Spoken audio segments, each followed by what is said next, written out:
The red alert siren tore through my office at 3:47 in the morning, and I knew before my feet hit the floor that something had gone very wrong somewhere very far away. My name is Admiral Gregory Hale, and I had spent the last 20 years of my life waiting for a moment exactly like this one. I just hadn't expected it to feel so cold when it finally came. The communications officer burst through my door without knocking, his face the color of old paper. He didn't salute. He didn't speak.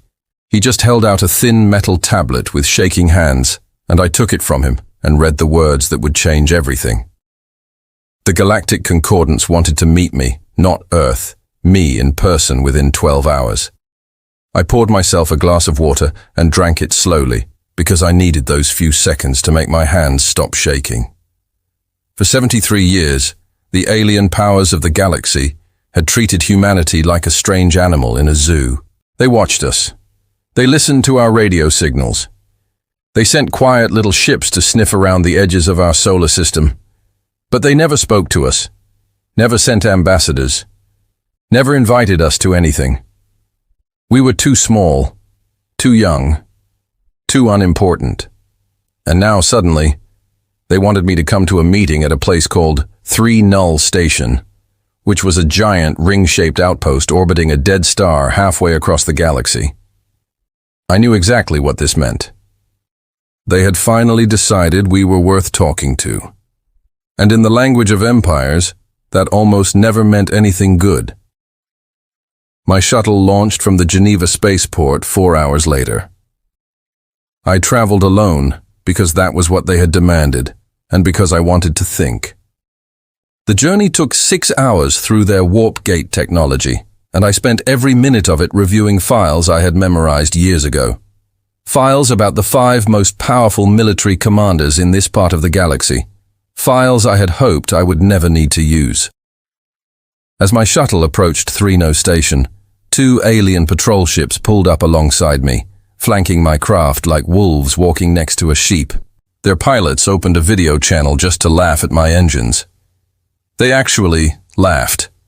I smiled politely and gave them a small wave through the window. Let them think I was harmless. Let them all think about it. The station itself was beautiful in the way that a sword is beautiful. It was huge, silver, and sharp with gun ports along every surface. I docked in a special bay reserved for delegates, and a thin alien with skin like polished glass led me through corridors that smelled like burning metal. We arrived at a circular chamber with a high ceiling and a single chair in the middle of the floor. The chair was for me. Around me, raised up on 5 tall platforms, sat the captains who had summoned me here. The first was Captain Rextall of the Corvani Dominion. He looked like a giant beetle wearing armor with 6 legs and a face full of clicking jaws. The Corvani had conquered 43 worlds in the last 500 years. They believed mercy was a disease. The second was Captain Shalera of the Allori Spire. She was a tall, beautiful, bird-like creature with feathers that shimmered like oil on water. Her people sang opera while their fleets erased entire planets from the star maps. Her eyes never blinked. The third was Captain Morgoth of the Drenak Cluster.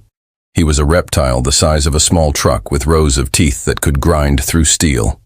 The Drenak ate the worlds they conquered, sometimes literally. The fourth was Captain Yalathan of the Vishani Trade Combine. He had 8 tentacles and a body shaped like a soft pyramid, and he wore jewelry made from the bones of his enemies. The Vishani didn't fight wars.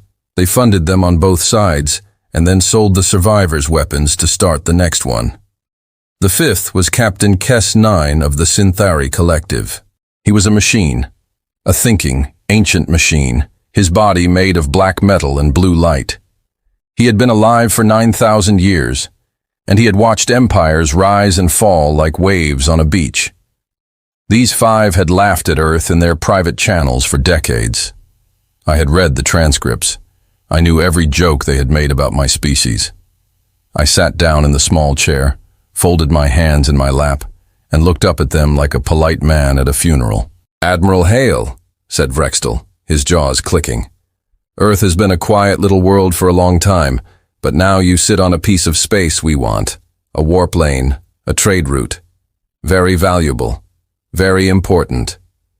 We didn't know it was yours, I said calmly. Shalara laughed. Her laugh sounded like glass breaking. Everything is ours, little man. The question is only whether we have noticed yet.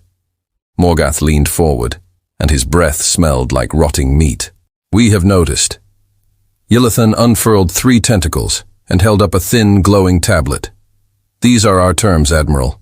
Earth will hand over all mining rights to your solar system. Earth will accept Corvani military bases on Mars. Earth will pay tribute to the Concordance in helium-3 fuel every standard year forever. In return, we will allow your species to continue existing. I read the terms slowly. They were worse than slavery. They were the slow, polite murder of an entire civilization. I looked up at all 5 of them. No, I said. For a long moment, the chamber was silent. Then, Vrextol started laughing first. His laugh was a high, sharp, clicking sound, like 1,000 insects crawling over each other. Shalara joined in next, her musical trill bouncing off the walls. Morgath roared, and the floor shook beneath my feet. Yilithan made a wet, gurgling sound that I assumed was laughter for his species. Even Kesson 9 made a low electronic hum that might have been amusement, or might have been something colder. They laughed at me for almost 2 full minutes. I sat in my chair and waited. I watched them. I memorized every face, every gesture, every detail of how they enjoyed this moment. Because I knew something they did not know. I knew that this was the last time any of them would ever laugh at humanity again. Finally, Morgath wiped a tear from his enormous eye and spoke. Little ape, your species hasn't even mastered real gravity drives. Your fastest ship would take 100 years to reach our weakest colony. You have nothing. You are nothing. You have 1 rotation of your little blue planet to comply, or we erase you from the star charts. Do you understand me, monkey? I understand you perfectly, I said. Then go, Shalara said, waving a feathered hand. Go home and tell your people to prepare to bend their little knees. I stood up. I bowed slightly, just enough to look polite. As I turned to leave, I heard a soft voice in my earpiece, on a private channel that no one else in the room could hear. It was Kesson 9, the machine. Admiral Hale, he said quietly. I have been alive for 9,000 years. In that time, I have watched 12,000 species sit in that chair and hear those terms. They all reacted in similar ways. They wept, they begged, they threatened. A few tried to fight. But you, Admiral, did something none of them did. Your heart rate did not increase, not once. I am curious. Why? I paused at the door. I did not turn around.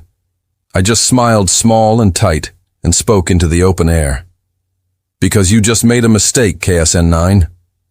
And I needed to be sure that all 5 of you were here in the same room when you made it. I walked out of the chamber, down the long silver corridor, and back to my shuttle. The alien patrol ships escorted me out of the system, still mocking my engines on open channels. I let them.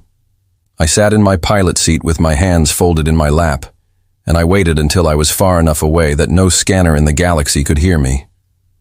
Then I opened a secure channel that had not been used in 11 years. This is Admiral Gregory Hale, I said, my voice perfectly steady. Authorization Palace 7 Black. Repeat, Palace 7 Black. Wake the Nemesis. Wake all of them. There was a long pause, and then a voice I had not heard in a very long time answered. Authorization confirmed, Admiral. Cold sunrise is initiated. The fleet is rising. I closed the channel and looked out the window at the field of stars. Somewhere out there, 5 alien captains were probably already drinking and toasting their easy victory. They were probably already dividing up Earth's mines and forests in their heads. They had no idea that for 73 years, while they laughed at us, we had been listening, building, planning, hiding things in places they would never think to look.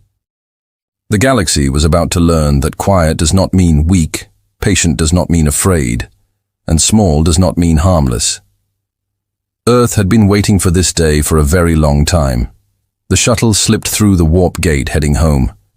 And as I watched the stars stretch into long white lines around me, I made a quiet promise to myself.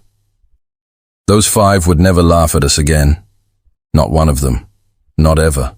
I had spent the entire flight to 3 Null Station rehearsing my exit. Every word, every facial expression, every long pause, because I had needed all 5 of them in that room together, listening, watching, certain that they had already won. They had given us 12 hours. They thought 12 hours was a kindness, a final mercy before the slaughter. They did not understand that 12 hours was more time than we needed. We had been ready for 73 years. When my shuttle landed back on Earth, the world looked exactly the same as when I had left it. Cars moving on the highways, people walking dogs in the parks, children laughing in schoolyards. None of them knew that an alien armada was already gathering at the edge of our solar system, preparing to wipe them all out by morning. And none of them knew that a fleet they had never seen, built in places they had never heard of, was already coming online. I drove straight from the spaceport to the underground command center beneath the Swiss Alps. My deputy, a sharp young woman named Eleanor Pierce, was waiting for me at the elevator. Her face was pale, but her eyes were steady. "Sir," she said, "all 6 dreadnoughts are awake, 40 cruisers reporting ready. 300 destroyers are moving into formation. The drone wings are warming up across all 12 secret bases. The fleet asks for your orders." I nodded slowly. "Then let's give them some." The elevator doors closed, and we descended into the dark where the future of humanity was about to be decided. And for the first time since the alarm had woken me that morning, I allowed myself a small, grim smile. 5 captains had laughed at Earth. They laughed long and loud and with great enjoyment. They had no idea what was coming for them. The command center beneath the Swiss Alps was a place that did not exist. It had no entry on any map. It had no listing in any government budget. The men and women who worked there did not appear on any payroll, and their families believed they worked at perfectly ordinary office jobs in ordinary buildings, in ordinary cities. The truth was that this place was the heart of a project that had been hidden from the world for 73 years. It was called the Palace Initiative, and tonight it was finally going to step out of the shadows. Alina Pierce walked beside me, down a long steel corridor lit by soft blue light. The walls hummed with the energy of fusion reactors buried 2 miles below us. We passed armored doors that required 4 separate identity scans to open. We passed laboratories where strange new metals were being grown in tanks of liquid hydrogen. We passed a wall covered with photographs of faces, each one labeled with a name and a date. These were the faces of people who had given their lives to build what was about to be unleashed tonight. I made a quiet habit of reading their names every time I passed. I owed them that much. When we reached the main operations room, every chair was filled. 300 analysts, engineers and tactical officers turned to look at me as I entered. The was thick with the smell of old coffee and fresh fear. On the giant display wall, a slow green map showed the alien armada gathering at the edge of our solar system. 200 warships, Corvani heavy cruisers in the center, and Lori long-range destroyers on the flanks, Dranak boarding craft creeping behind. Vishani supply ships hanging back like patient vultures, and Synthari drone platforms above and below watching everything. "They will reach Earth in 11 hours, Elena said quietly beside me. "They are not slowing down to negotiate. They are coming straight in." "Of course they are," I said. "They want to make an example of us. They want every other species in the galaxy to see what happens to a world that says no." I walked up to the display and looked at the alien fleet. 200 ships, and every one of those ships carried weapons that could turn a city into glass in under a second. Every one of those ships carried thousands of well-trained warriors who had been doing this kind of work for centuries. Every one of those ships represented a piece of an empire that had never lost a battle. And we were going to teach them all how to lose tonight. I turned to face the room. 300 faces looked back at me, waiting. 100. Many of them I had known for years. Some I had recruited myself when they were just young engineers fresh out of university. Some had grown old in this room working on a war that they were never sure would actually come. Now it had come, and I needed them to be ready. "Listen to me carefully," I said. My voice was quiet, but it carried in the silent room. "What we are about to do tonight has been planned for 73 years. Every weapon we have built, every ship we have hidden, every secret we have kept, all of it has been for tonight. The Concordance thinks they are coming to crush a primitive little planet. They are wrong. They are walking into the most carefully prepared trap in the history of warfare." I paused and looked across the room. "But I want every one of you to understand something. This is not going to be easy. We are outnumbered. We are facing technology in some areas that is older and more advanced than ours. We will lose ships tonight. We will lose people. Some of those people will be friends of yours. I cannot promise you a clean victory. I can only promise you that if we hold our nerve and if we follow the plan, we will end this war before sunrise on Earth, and we will end it in a way that the galaxy will remember for 10,000 years." A young analyst near the front raised his hand. He was barely 25 years old, with messy brown hair and tired eyes. His name was Daniel Whitfield, and he was one of the smartest people I had ever met. "Admiral," he said quietly, "what if they bring more ships? What if these 200 are just the first wave?" "They will," I said honestly. "When this fleet does not return home, the Concordance will send something bigger, something we have not seen yet. And we will deal with that when it comes. But first we have to win tonight. One battle at a time, Mr. Whitfield." He nodded, and something in his face changed. He no longer looked afraid. He just looked focused. I turned back to the display and began issuing orders. "Alina, signal the Nemesis and her sister ships. I want all 6 dreadnoughts to deploy to their hidden positions in the outer solar system. I want them inside the subspace pockets we set up around Pluto, Neptune, and the Kuiper Belt. They are not to power up their main reactors until I give the signal. I want them to look like empty space until the moment they fire." "Yes, sir." "Cruiser groups Alpha through Delta deploy in standard formation around Earth. Make it look like that is our entire fleet. Make it look pathetic. Make it look like we are afraid." "Yes, sir." "Drone wings deploy in cold mode. I want 12,000 drone fighters drifting in the asteroid belt with all systems off. They will look like rocks. The Concordance scanners will pass right over them. When I give the word, every one of them will wake up at once and become the worst nightmare those aliens have ever seen." "Yes, sir." "And get me a private channel to my daughter. I need to speak to her before she launches." The room went quiet again. Everyone there knew about Alina. My daughter, Alina Hale, was 29 years old, and she commanded the Reaper Wing, the most elite fighter squadron humanity had ever produced. She had volunteered for the assignment 3 years ago, and I had not been able to talk her out of it. Tonight she would lead the first counterattack against the Allori destroyer line. The chances of her surviving the first hour were not good. I had calculated those chances myself many times in the dark hours of many nights. A side door opened, and Alina stepped through. She was already in her flight suit, her dark hair pulled back into a tight braid.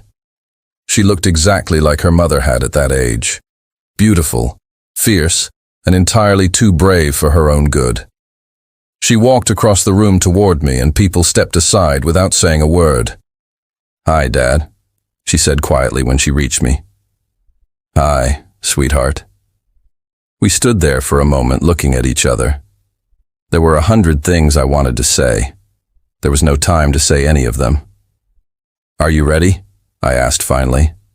"I have been ready since I was 19 years old," she said. "You trained me for this, remember?" "I remember."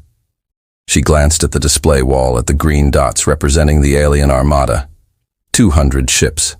That is a lot of ships. "We have surprises for them." "I know we do." She looked back at me. "Dad, if something happens out there, if I do not come back, I want you to know that I am proud of you, of what you built here, of what we are about to do. If we do not stop them tonight, they will do this to 1,000 other worlds. Earth might be the only place in the galaxy that can stop them, and I am proud to be one of the people doing it. I could not speak for a moment. I just put my hand on her shoulder and squeezed. "Come home," I said finally. "That is an order, Wing Commander Hale." She smiled just a little. "Yes, Admiral." She turned and walked out of the room, and I watched her go, and I knew that this might be the last time I ever saw my daughter alive. I forced myself to turn back to the display. There was no time for grief, not yet, maybe not ever.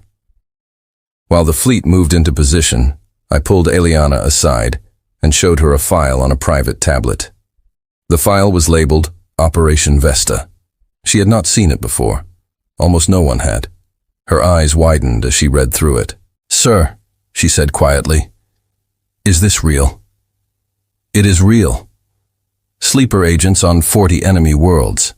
Some of them have been in place for 30 years. Some of them are longer.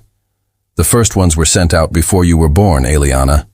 They have built lives there, married, had children, become trusted members of those societies, and they have all been waiting for one signal from me, one word. And when they get it, they will simultaneously perform actions that will challenge the leadership of every major power in the Concordance. Their banking systems, their military command structures, their food supply chains, their communication networks. My God. I do not want to use this, I said. I am hoping we can win this without it. But if the first wave is followed by something we cannot beat, I will give the order. And the entire Concordance will fall apart in a single afternoon. Alina closed the file with shaking hands. Why are you telling me this, sir? Because if I do not survive tonight, you will have to make that decision, snorts. And I want you to know what it means. Once we use Vesta, we cannot take it back. We will have killed an empire. The galaxy will never be the same. She nodded slowly. I understand, sir. I returned to the display wall. The alien armada was getting closer. The countdown timer in the corner of the screen showed 7 hours, 23 minutes until contact. Across the solar system, the hidden human fleet was moving into position. 6 dreadnoughts, 40 cruisers, 300 destroyers, 12,000 drone fighters. And in the center of it all, my daughter leading her squadron toward the place where she might die. I thought about the long road that had brought us here. I thought about the day, 73 years ago, when our deep space listening posts had picked up the first alien transmissions. The signals had been encrypted, but our best minds had cracked them within a year. And what we had heard had changed the course of human history forever. The aliens were not friendly. They were not curious explorers. They were not wise teachers from the stars. They were predators, and they were already discussing what to do with our planet when they got around to it.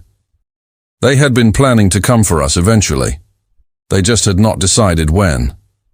Most species, when they discovered this kind of threat, panicked. They built loud, obvious defenses. They sent out angry messages. They made themselves seem strong, hoping to scare the predators away. And the predators always came anyway, and always won, because they were older, smarter, and far more experienced at this kind of work. Earth had done something different. Earth had stayed quiet. We had hidden our discoveries. We had pretended to be exactly as primitive as the aliens believed we were. And underneath that pretense, we had spent every resource we had on building things the aliens could not imagine. Weapons based on quirks of physics that the Concordance had never bothered to study. Tactics drawn from 10,000 years of human warfare against ourselves, which had taught us things about cruelty and cleverness that no peaceful species could ever match. Networks of spies woven into the fabric of every alien civilization, planted before any of those civilizations had even noticed us as a threat. The Concordance thought we were a quiet little planet that had stayed quiet because we were afraid. We had stayed quiet because we were getting ready. The countdown clock ticked down. 6 hours, 5 hours, 4 hours. Across the room, 300 people worked in near silence, monitoring positions, running last-minute checks, sending coded signals to ships scattered across the solar system. The tension in the air was thick enough to taste. At 3 hours to contact, I addressed the entire fleet on a secure channel. My voice would reach every ship, every drone, every soldier waiting in their cold, dark hiding places. "This is Admiral Hale," I said. "In a few hours the Concordants will arrive at our home. They believe they are coming to take our world. They believe we are a small, frightened, primitive species who will kneel as soon as they show their teeth. They are wrong. We are the species that climbed out of the mud, lit the first fires, and learned to laugh in the face of the dark. We have fought ourselves for 10,000 years, and we have learned every lesson there is to learn about how to fight. Tonight we are going to teach those lessons to the galaxy. Hold your positions, trust your training, trust each other, and when the moment comes, light them up. That is all." I closed the channel and looked at the green dots on the display, drawing closer with every passing minute. The alien fleet sailed confidently toward what they thought was an easy victory. 2 hours to contact, 1 hour, 30 minutes. And then the alien armada crossed the orbit of Neptune, and the trap that had been 73 years in the making was finally ready to spring. I stepped up to the central command podium, took a deep breath, and gave the order that would change the future of the galaxy forever. "All hands," I said. "This is Admiral Hale. We were never the prey. Light them up." The first phase shear missile left the hidden launch tubes of the dreadnought Nemesis at exactly 612 hours Earth Standard Time. It traveled across the cold void faster than any alien sensor was designed to track. It struck the lead Corvani heavy cruiser amidships, just above the main reactor. And then something happened that the Concordants had never seen before. The cruiser did not explode. It did not burn. It simply came apart the way an old sweater comes apart when you pull on a single loose thread. One moment, it was a proud warship 800 men or long. The next moment, it was just a slowly expanding cloud of metal pieces and confused sensor readings. The second missile struck a heartbeat later, then the third, then the fourth. Within the first 10 seconds, 3 Corvani heavy cruisers had been turned into drifting clouds of debris, and the rest of the alien armada had not yet figured out what was happening. I watched it from the command center on a screen the size of a wall. My hands were steady on the railing in front of me. Around me, the room was silent, except for the soft voices of officers calling out targets and confirmations. We had practiced this moment 10,000 times. Now it was real. "Corvani formation breaking," called one of the analysts. "They are trying to find the source of the missiles." "They will not," I said. "The Nemesis is in subspace. They cannot see her." "Alina," signals the rest of the dreadnoughts. "Begin coordinated barrage." "Yes, sir." Across the outer solar system, 5 more dreadnoughts opened their hidden launch tubes. Each one carried 60 phase shear missiles. Each missile could end a capital ship. Within 60 seconds, 18 alien warships had ceased to exist in any meaningful way. The remaining vessels of the Concordance Armada finally realized they were under attack, but they still could not see their attackers.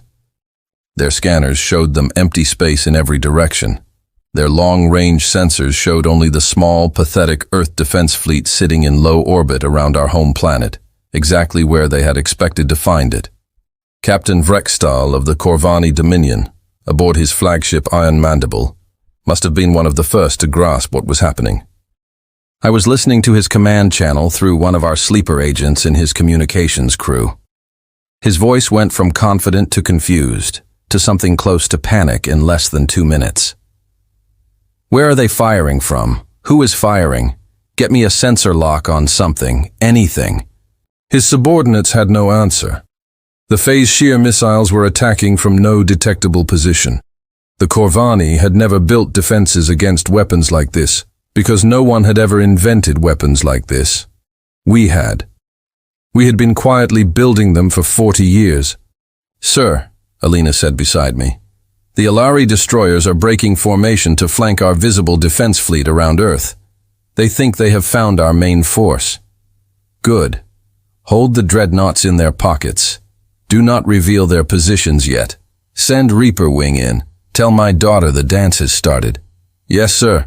A green icon on the display lit up as Wing Commander Alina Hale led her squadron of 40 fighters out of their hiding place behind one of Earth's moons. The Alari destroyers, beautiful longships with shimmering hulls like soap bubbles, had assumed the small Earth fighters were of no concern. The Alari specialized in elegant, predictable, beautiful battle formations. They flew like dancers. Their weapons were graceful and efficient. Alina flew like a human, which is to say, she flew like someone willing to do something completely stupid in order to win. I watched her squadron close on the Alari destroyer Songbringer at a velocity that should have been suicidal. The Alari gunners tracked her with their elegant turrets, leading her flight path the way they had been trained, and Alina did something Alari had never seen any pilot do. She cut her engines completely, tumbled her fighter end over end, and slipped sideways through the gap between two Alari turret arcs. The turrets fired at where she should have been. She was not there. By the time they recalculated, her squadron was already inside the Songbringer minimum range, and her missiles were already away. The Songbringer came apart in a slow, beautiful spiral of light. Alina was already past it, hunting the next destroyer in line.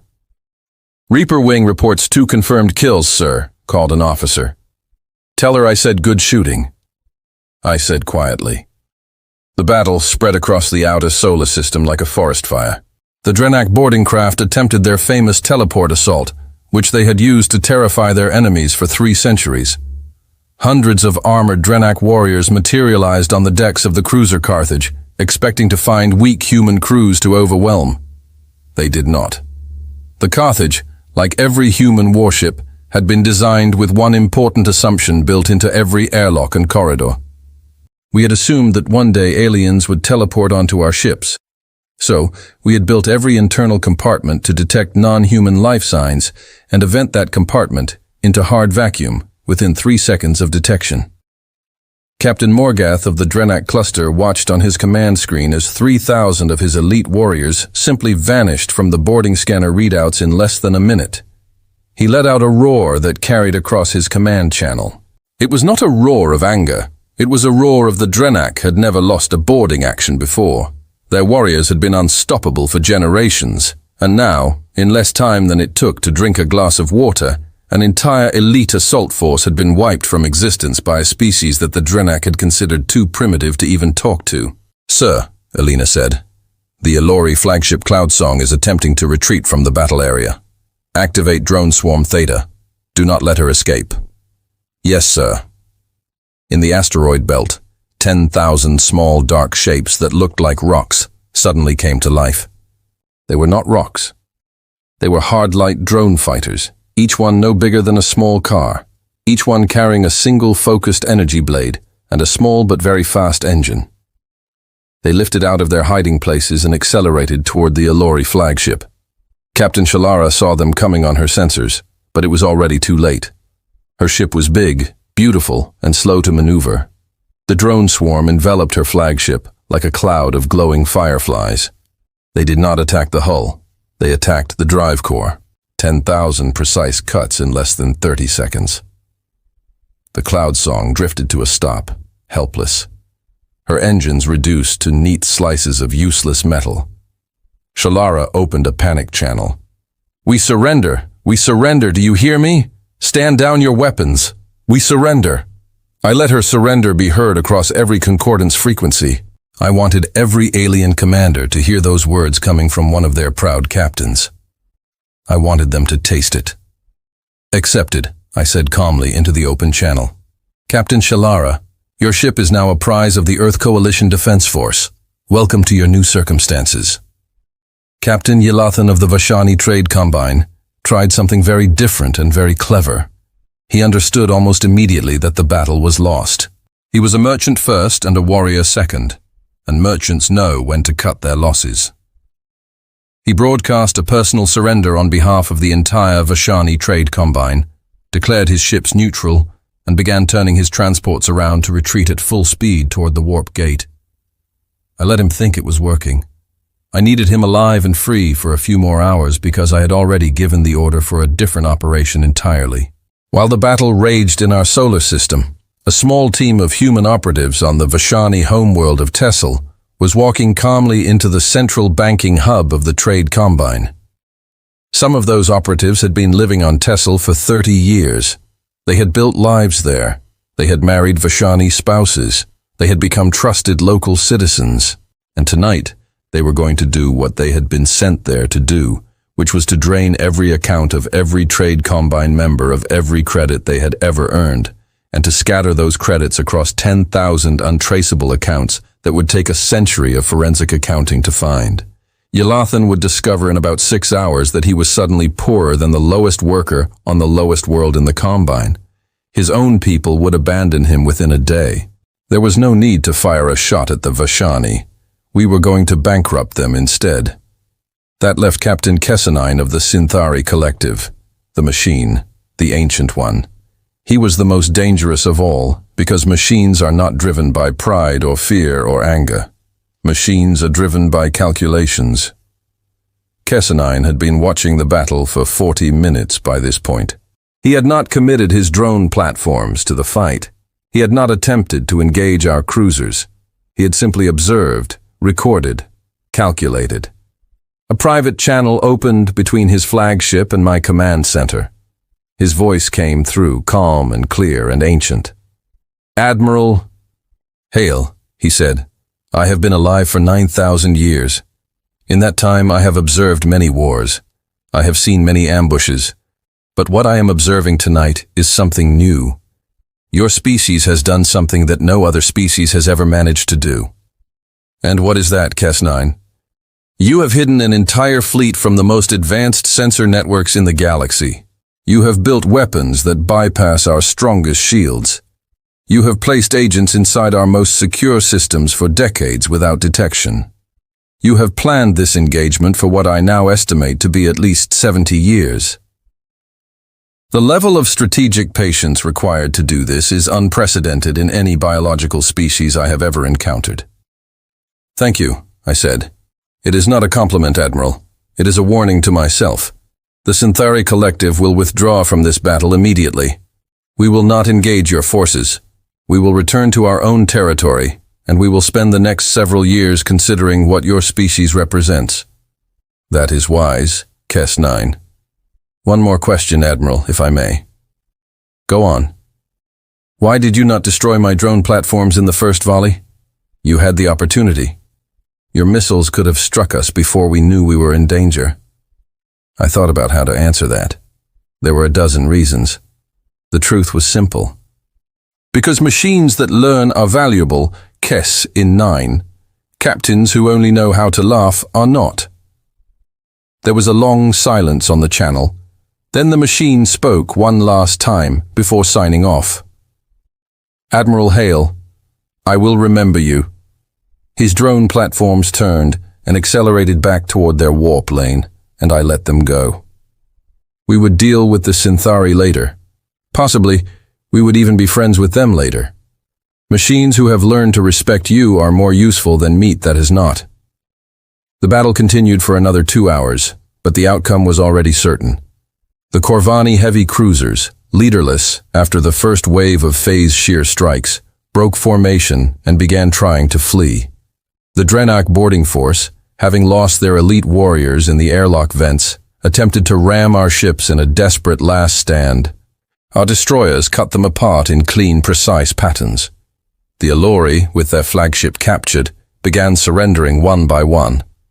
Captain Vrextal, the laughing insect from the council chamber, attempted to escape in his personal shuttle as his flagship came apart around him. We let him think he was escaping. Then a single drone fighter, piloted by a young woman named Margaret Cross, intercepted his shuttle and crippled its engines. Vrextal was towed back to Earth as a prisoner. He did not laugh again that night, or any night after. Captain Morgath of the Drenak roared challenges to single combat across every channel. He demanded a warrior's death. He demanded honor. He demanded to be allowed to die in battle against a worthy opponent. I denied him all of these things. He was not a warrior. He was a thug who had spent his life killing peaceful farmers, and I had no intention of letting him have a glorious end. His flagship was disabled by precise drone strikes, and he was taken prisoner alive, kicking and screaming. He spent the rest of his life in a cell watching the Drenak cluster fall apart on a small monitor we provided for him. By the time the sun rose over Geneva, the first wave of the Concordance Armada had been completely defeated. Of 200 warships, only 20 had escaped, all of them Synthari. The rest were either destroyed, captured, or surrendered. We had lost 12 cruisers and 47 destroyers. We had lost 384 good men and women. We had not lost a single dreadnought. It was the greatest victory in the history of our species, and we knew even as we celebrated quietly in the command center that it was only the beginning. The Concordance had sent its hand to slap us. We had cut off the hand. Now, the body would come. I was sitting in my office at the command center reading the early casualty reports when a long-range alert sounded across every speaker in the building. 6 new warp signatures had appeared at the edge of the solar system. Each one was 10 times the size of the largest ship we had just defeated. A new voice came through every concordance frequency, deep and ancient and patient. "Children of Earth," it said, "you have killed a hand of the Concordance. Now you will meet the body." I closed the casualty report slowly and stood up. Eleanor was already at the door, pale but composed. "Sir," she said, "it is the Apex fleet, 6 arbiters, the oldest warships in the galaxy." I walked past her down the corridor back toward the main command center. My hands were not shaking anymore. They had stopped shaking sometime during the night, and I did not think they would shake again. There was no time for that. We had won the first round.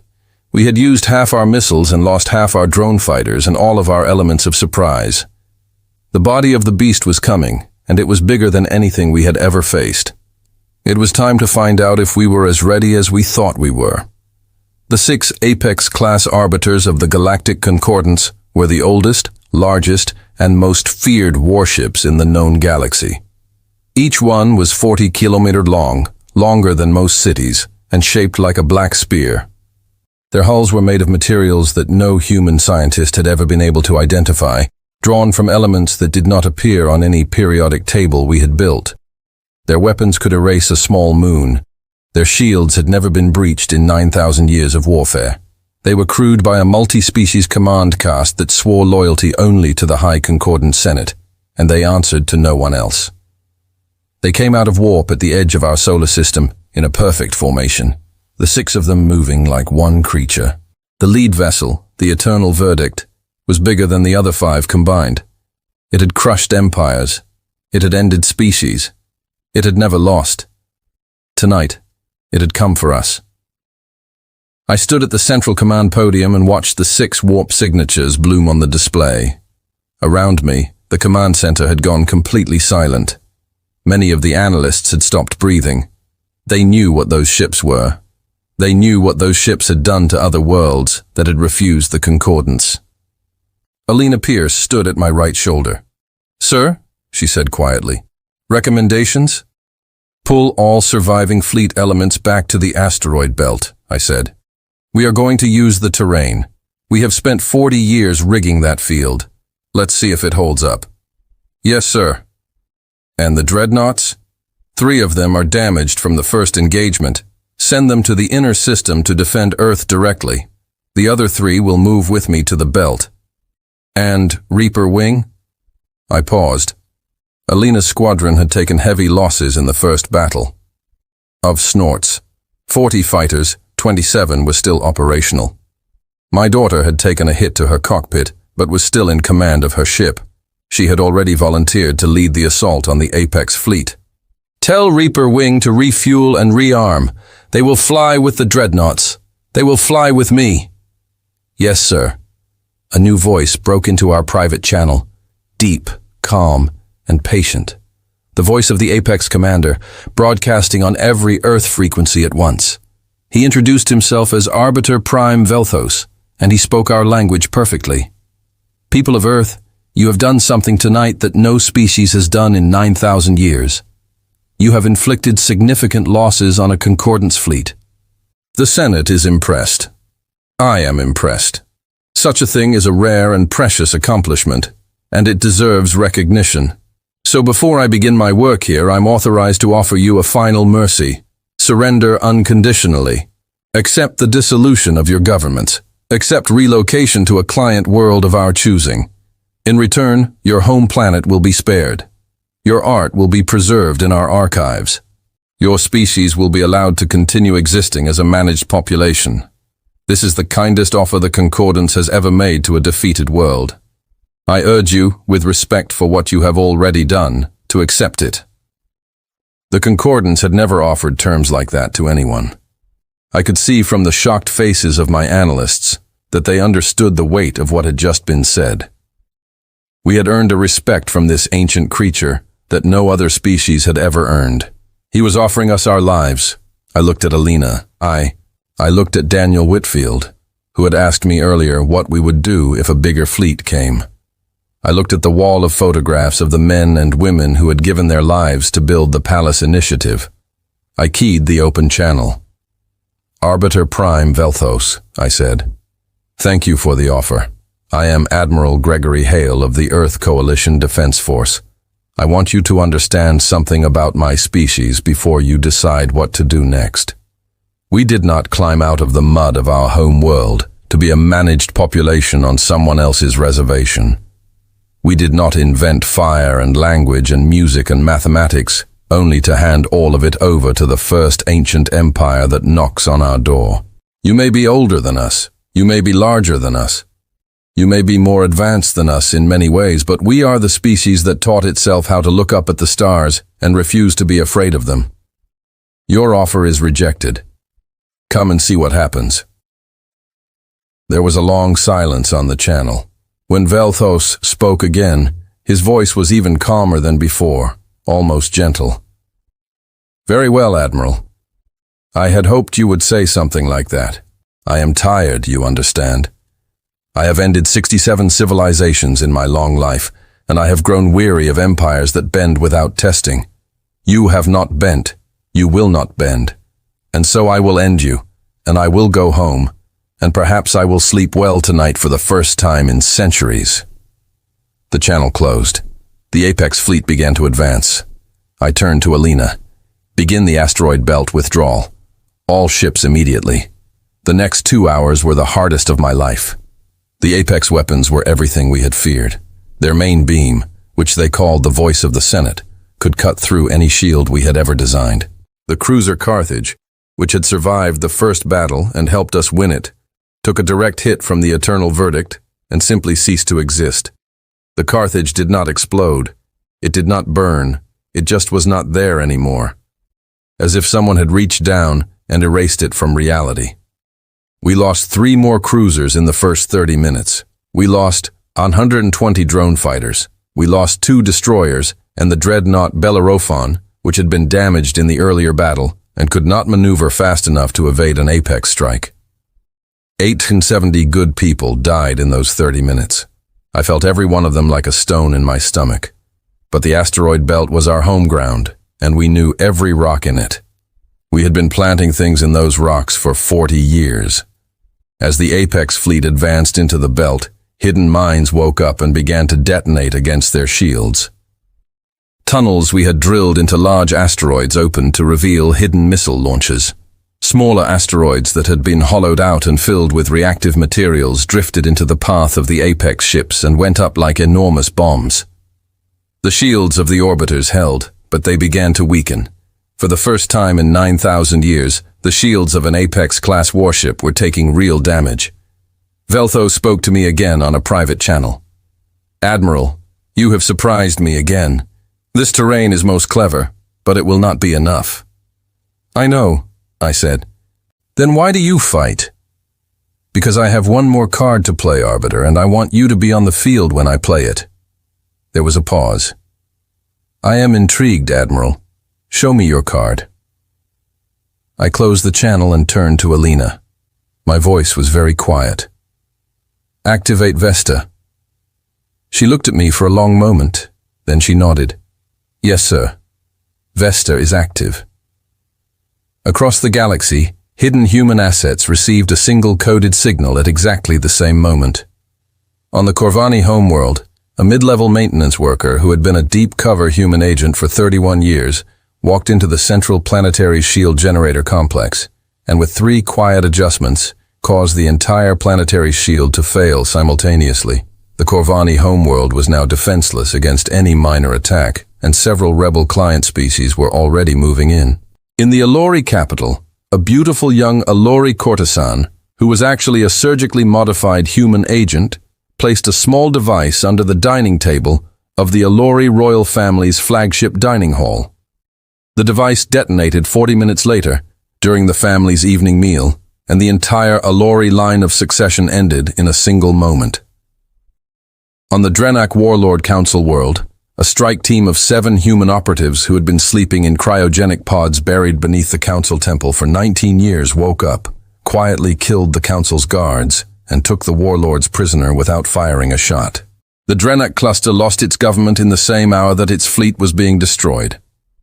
At the Vashani banking hub, the agents I had mentioned earlier completed their work. 8,000 years of trade combined wealth disappeared into untraceable accounts.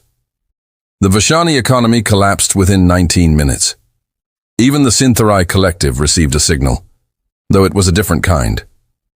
A single message from me to Kesan 9, telling him that I had refrained from compromising the Syntherai central data cradle as a courtesy, even though I had been able to do so. Kesan 9 understood the meaning of the gesture. He sent back a single word reply.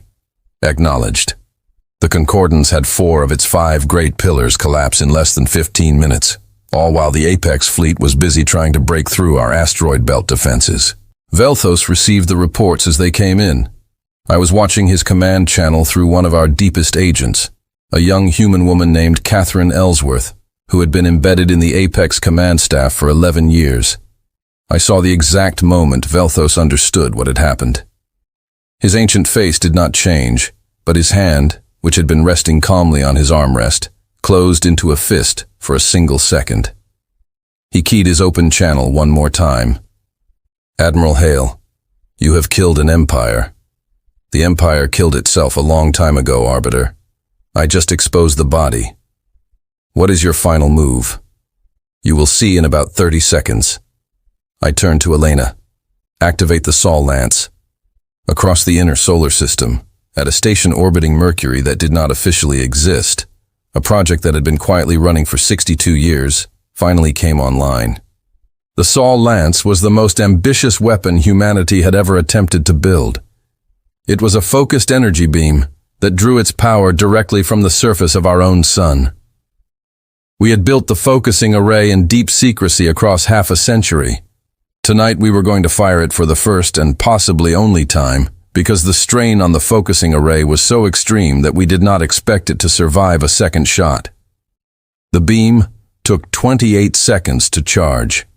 Velthos saw it coming on his sensors. He had time to begin maneuvering the eternal verdict. He did not have time to actually move the 40-kilometer ship out of the way. The Sol Lance struck the eternal verdict at the bow. The Apex flagship's shields, which had held against every weapon in the galaxy for 9,000 years, held against the Sol Lance for 2.3 seconds. Then they failed. The beam continued through the hull, through the command deck, through the engine core, and out the rear of the ship. The eternal verdict broke into 3 large pieces drifting silently in the dark. Arbiter Prime Velthos sent one last transmission before his ship died. It came on a private channel directly to me. Admiral, you were worth my last battle. Thank you. The channel closed. The eternal verdict was gone. The 5 remaining Apex Arbiters held their formation for a long moment. Without their flagship, without their senior commander, with reports of catastrophic events from 4 of their own member worlds flooding their sensors, they had to make a decision. I held my breath. The 5 Arbiters turned. They formed a new pattern, still beautiful, still dangerous, and they retreated. They withdrew from the asteroid belt, recrossed our solar system at high speed, and disappeared into their warp gate. The greatest fleet in the galaxy had run from the smallest fleet in the galaxy. The command center erupted into cheers and tears and disbelief. People hugged each other. People sat down and wept. People stared at the empty space where the eternal verdict had been and could not believe their eyes. I did not cheer. I was looking at the red icon on the tactical board, where Reaper Wing had been engaging Apex escort fighters during the final exchange. The icon was flickering. Several of the smaller fighter signals had gone dark, including Alina's. I gripped the edge of the podium so hard that my knuckles turned white. Alina saw my face and immediately began calling for a status report on Reaper Wing. The reports came in slowly. 12 fighters had survived. 22 were lost. 6 were damaged, but had managed to withdraw to friendly cruisers. Wing Commander Hale's fighter was listed as damaged and venting. She had been recovered by the destroyer Coventry. She was in critical condition. She was alive. Alive.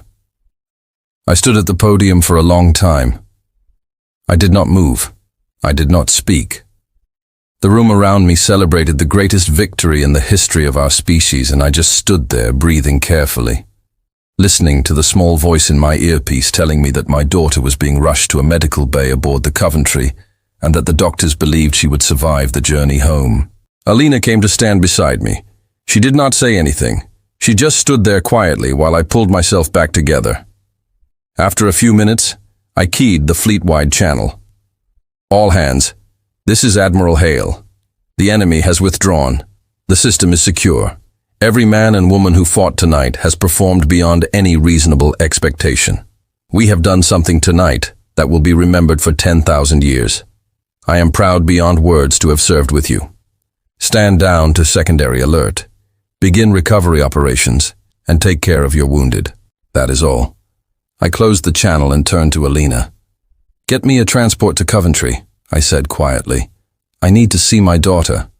The hospital wing aboard the Coventry was small, white, and very quiet. Alina lay in a healing tank surrounded by soft blue light. Her body was covered in a nutrient gel that was repairing the damage to her lungs and ribs. The doctor said she would recover fully. They said it might take weeks. They said she had been very lucky. I sat beside the tank for 3 days without leaving except to eat and use the bathroom. On the morning of the 4th day, her eyes finally opened. She looked at me through the blue gel. Her mouth moved. The tank speakers translated. Did we win? We started to, I said. She smiled just a little. Then she went back to sleep. I sat with her for another hour. Outside the window of the hospital wing, I could see Earth, a small blue marble against the dark. 48 hours ago, that planet had nearly become another forgotten footnote in the long history of the Concordance. Today, it was the center of the most important diplomatic event the galaxy had seen in 9,000 years. The aftermath was already underway. The Concordance, having lost its flagship, 4 of its 5 client pillars, and its first significant battle in living memory, was collapsing faster than anyone had predicted. Within 72 hours of the Apex fleet's withdrawal, 12 client species had declared independence. Within a week, the number was 30. Within a month, the Concordant Senate itself dissolved by majority vote, having been left with no fleet to enforce its decisions and no client states to tax. The 5 captains who had laughed at me in that council chamber faced their own particular endings. Captain Vrextol of the Corvani Dominion was returned to his homeworld by mutual agreement. The Corvani people, whose planetary shields had been quietly disabled by our agents during Operation Vesta, were furious at their leadership for losing the war so badly. Vrextol was given a public trial by his own people. The result was not pleasant for him. I did not feel particularly sad about it. Captain Shalara of the Allori Spire was handed over to the Allori resistance she had spent her career trying to suppress. The resistance had been growing for centuries, and now, with the royal family gone and the Spire's military in shambles, they were the new government. They were not gentle with Shalara.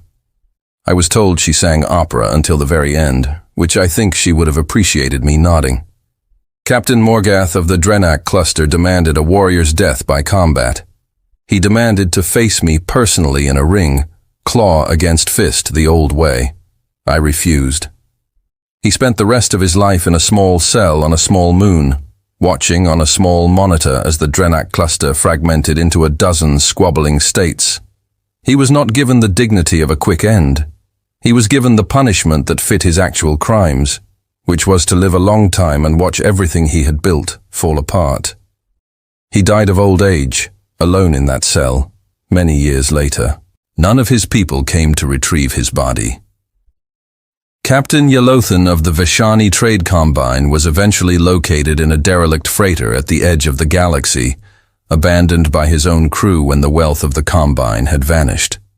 He was bankrupt, and among the Vashani, bankruptcy was a kind of death worse than the physical kind. I let him go. Some punishments right themselves. He drifted out into deep space alone, and none of my people ever saw him again. Whether he survived, I do not know. I do not particularly care. Captain Kesan 9 of the Synthari Collective requested an audience with me. I granted it. He came to Earth in person, his ancient body of black metal and blue light walking down the ramp of a small diplomatic shuttle. We met in a quiet garden outside Geneva. We spoke for 4 hours. By the end of those 4 hours, we had signed a non-aggression pact between humanity and the Synthari Collective that would last for the rest of his very long life. Machines who learn to respect you make better neighbors than meat that has not learned anything yet. 6 months after the battle, I stood before a new gathering. It was called the Sol Concordat, and it was a coalition of Earth, the surviving members of the Hasuvians people whom we had been quietly sheltering for 40 years, 11 freshly liberated client species, and 3 former Concordance worlds that had asked to join us. They wanted me to be the first chairman. I declined. I was a soldier, not a politician. I recommended a quiet woman named Margaret Holloway, a brilliant diplomat who had served on my staff during the secret years. She accepted the role and proved to be exactly the kind of leader the new alliance needed. I requested a different assignment. I wanted to take the new fleet, the Nemesis II and her sister ships, and head out toward the Galactic Rim. We had heard whispers during the chaos following the Concordance's collapse of something older still, something that had taught the Concordance to be cruel, something that lived in the deep, dark places where no civilization had yet dared to map, and that something had begun to notice us. They gave me the assignment. I assembled a new crew. Alina Pierce was my second in command. Daniel Whitfield was my chief science officer. Catherine Ellsworth, the agent who had been embedded with the Apex command staff for 11 years and whose intelligence had been priceless, joined as my chief of intelligence. And Alina, fully recovered and recently promoted, joined as commander of the fighter wings. She was 30 years old now. She had earned every promotion she had received and several more besides. The day we left Earth, the entire planet stopped to watch. The Nemesis II rose from her construction berth in low orbit, surrounded by a fleet of 60 ships, and we set our course for the Galactic Rim. As the warp gate engaged, I stood on the bridge with Alina beside me, and I thought about how strange it was that I had spent 73 years preparing for a war I never wanted. And now, having won that war, I was going looking for another one. A young officer at the navigation station, a kid named Peter Brookfield, who could not have been more than 24 years old, glanced over at me from his console. "Admiral," he said, "if we find what is out there on the rim, if it is bigger than the Concordance, if it is older, what do we do?" I thought about the question for a long time. I thought about 5 alien captains laughing at me in a council chamber. I thought about 73 years of patient, silent preparation. I thought about the look on Arbiter Prime Velthos's ancient face when his 9,000-year empire crumbled in a single afternoon. "Let them come," I said quietly. "Let them all come. They still do not know what we are." Alina smiled beside me. The bridge crew bent back to their work.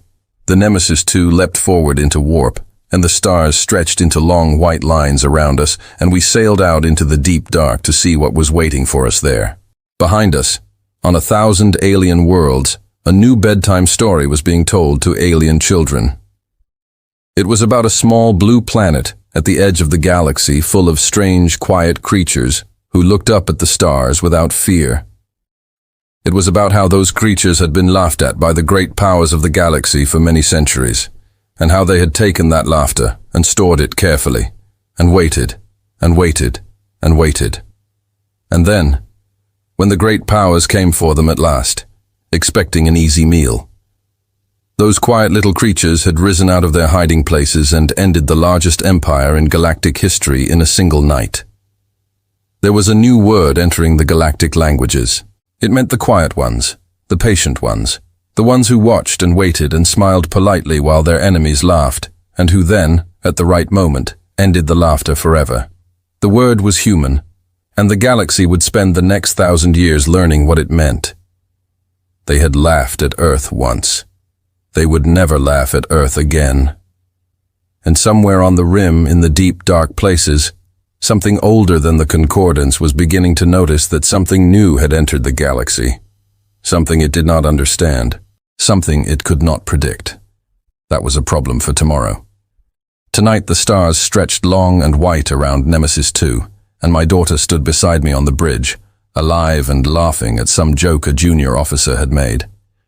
And the whole long road that had brought us here, every loss and every victory, and every quiet, patient year of preparation, all of it had been worth this single moment.